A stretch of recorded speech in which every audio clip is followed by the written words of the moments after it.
અરવલ્લી જિલ્લાના વાતાવરણમાં ભર શિયાળે ભારે પલટો આવ્યો છે। સવારથી જ વાદળછાયું વાતાવરણ જોવા મળ્યું હતું।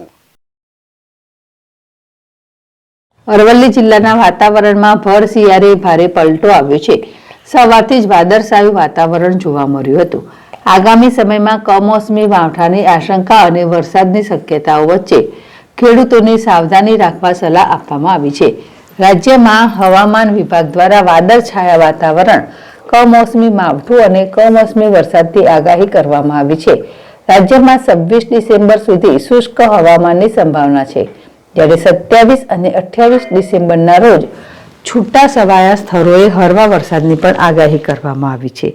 અરવલ્લી જિલ્લામાં આજે સવારથી વાદળછાયું વાતાવરણ જોવા મળ્યું હતું।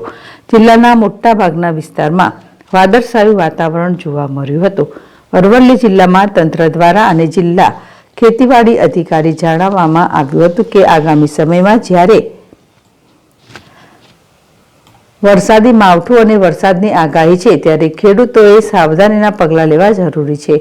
ખેડૂતોએ પોતાની જણસોને તાડપત્રીથી ઢાંકવી, સૂકા ઘાસચારાને સુરક્ષિત સ્થળે મૂકવા અનુરોધ થયો છે। ઉપરાંત આવા વાદળછાયા વાતાવરણમાં અને વરસાદી વાતાવરણમાં પાકમાં રોગ અને જીવાતનો પ્રશ્ન ઊભો થતો હોય ત્યારે જિલ્લા ખેતીવાડી અધિકારીએ જણાવ્યું કે ખેડૂતોએ લીધેલા પાકના પ્રકારના આધારે પાકોની સાવધાનીના પગલાં માટેની દવાનો છંટકાવ કરવો જોઈએ।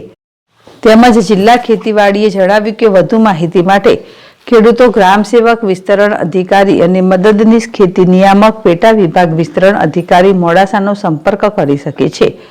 22 થી 28 તારીખ વચ્ચે માવઠાની સાથે કમોસમી વરસાદ પડવાની શક્યતાઓ છે, ત્યારે ખેડૂતોએ પણ દવા છંટકાવ, સૂકા ઘાસચારાને તાડપત્રીથી ઢાંકવા જેવી કામગીરી શરૂ કરી છે।